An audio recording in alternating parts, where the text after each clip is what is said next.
Hi there. As the days have passed into years and are rolling over into centuries, the architectural approach to the design of our homes has changed, all in a bid to prove and exude a certain type of luxury, comfort, and style.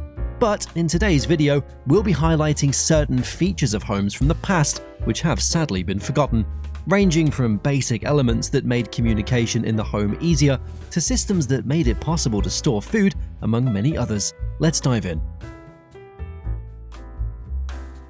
First on our list is the icebox. Before the invention of the electrical refrigerator, the icebox was a common household appliance which many used to keep food cold. It's a non-mechanical style of refrigeration that was used in the early 20th century. The traditional kitchen icebox was usually double-walled, lined with zinc or tin, and with wood sometimes on the outside as an insulating material. A drain is also placed beneath it for holding water when the ice melts, as the ice block would be replaced regularly.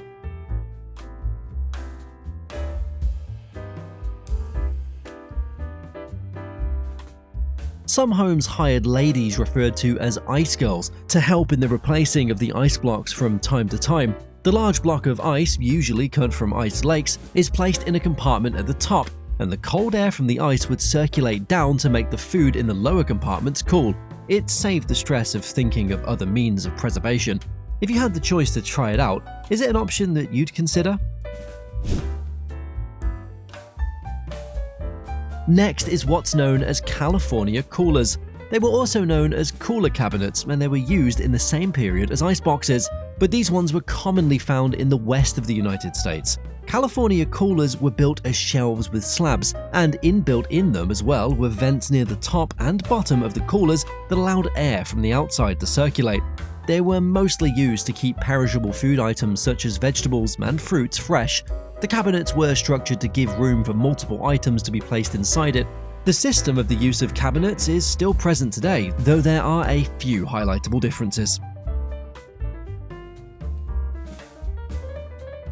Ventilated pie safes. This pie safe, as the name implies, was a piece of furniture used to store pies and baked goods. But not only those, meat and other perishable items could be stored in it as well. It was an important part of the American household in the 1700s to the 1800s and was a normal household item before iceboxes came into regular use. It was used to protect perishables as well from vermin and pests.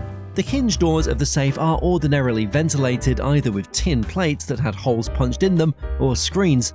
The holes in the tin are often punched to produce simple shaped images. Some used to be wall-mounted or suspended from the ceiling. Most have a drawer, usually above the pie storage area, but sometimes below. Built-in flour and sugar bins. As the name implies, they're usually used as a storage system or unit for dry powdery or grain goods. They were spaces or units constructed within the kitchen cabinets or cupboards, and they were easy just to slide out like a drawer to your left or right just to get what you needed. The replacement of this is with containers and jars to separate and keep the food items in different storage rooms. I think if this feature was still commonly used today, many would rather opt for it.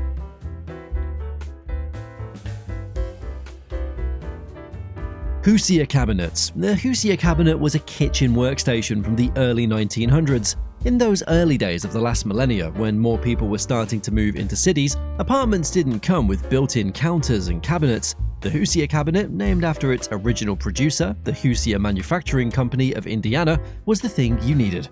Cleverly thought out, Hoosiers were an impressive piece of industrial design from an era that predated the term industrial design. First off, it was space-saving. It divided the top and bottom sections, and above was a cool slide-out countertop that served as your work surface and your cutting board. And once you slid it back in, the cabinet typically protruded only 2 feet from the wall. Secondly, the drawers and cabinets, they weren't just empty boxes. They were specifically designed to provide both storage and working implements. They held fitted containers, bins, hoppers, and spice racks. The next item on the list is what is known as a gas-fired clothes closet. These were invented in the early 90s, and it was a technology that used natural gas to dry clothes. It had giant racks, and it would route hot air through the cabinet, poaching heat from chimney systems. It's just like our dryers of today. The only difference is that this makes use of natural gas, while today is mostly electrical, safer too, and it saves time.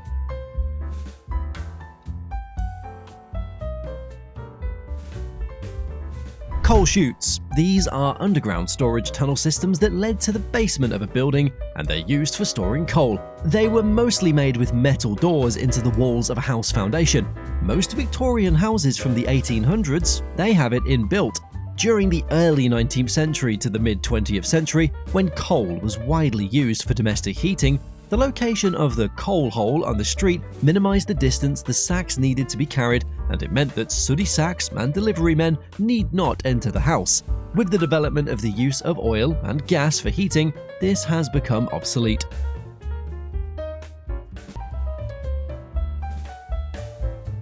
Coal bins or rooms. These were created to be storage houses for coal. They were also referred to as coal bunkers, as it can be either in domestic, commercial or industrial premises, or at a coal mine or processing plant. They could be partially or fully underground. Coal furnaces.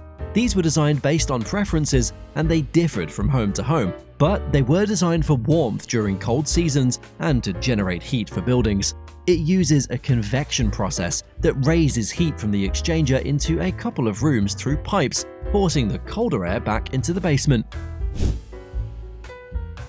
Gas lighting fixtures. This was one of the most pivotal developments in lighting history. The first device, which was called a thermolamp, it used gas distilled from wood, and it was invented in 1799. Before electricity became efficiently light-spread, this was an artificial way of producing light from the combustion of fuel gases. Another is the servants' quarters, which is sometimes an integral part of a separate building.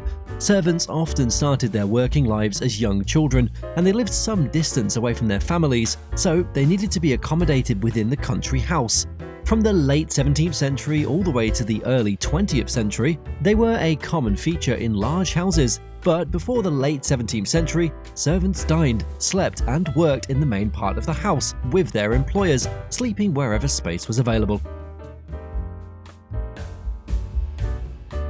Shoe scrapers. If you wanted to find a way to keep down the level of mess in your home, then this was a great option to go for. But can we say today's invention of the foot mat is much better? They were mostly built into the entrance walls of buildings. However, these shoe scrapers, they're also known as boot scrapers, and they're no longer in common use today.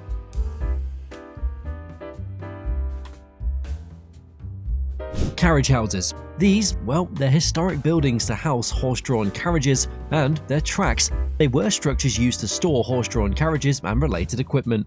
These structures were built between the 18th and 19th centuries, before automobiles became the primary mode of transportation.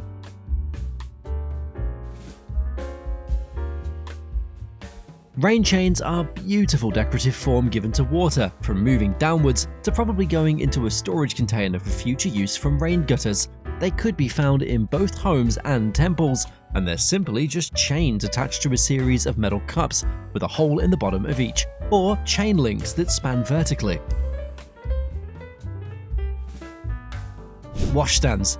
A wash basin or a basin stand, it's a piece of furniture consisting of a small table or cabinet, which is usually supported by 3 or 4 legs. They're mostly made of mahogany, walnut or rosewood.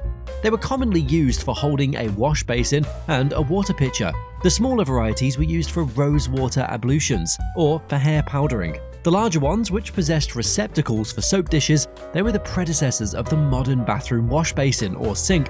Both varieties, often of very elegant form, were in extensive use throughout the large part of the 18th century and even the early 19th century, eventually disappearing with the advent of modern indoor plumbing.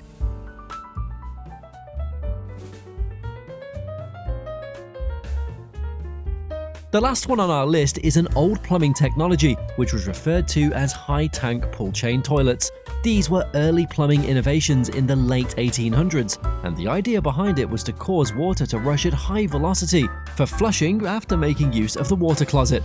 It was a sight so beautiful to the eyes, but the evolving of technology, well, it's caused us to get to the place of motion flushing. What a great development. And that's the end of today's video. If you enjoyed this video, don't forget to give it a thumbs up, leave a comment, and let us know which item on the list brought memories rushing back. And hey, before we wrap it all up, make sure you subscribe so you don't miss out on our future videos. Until then, bye.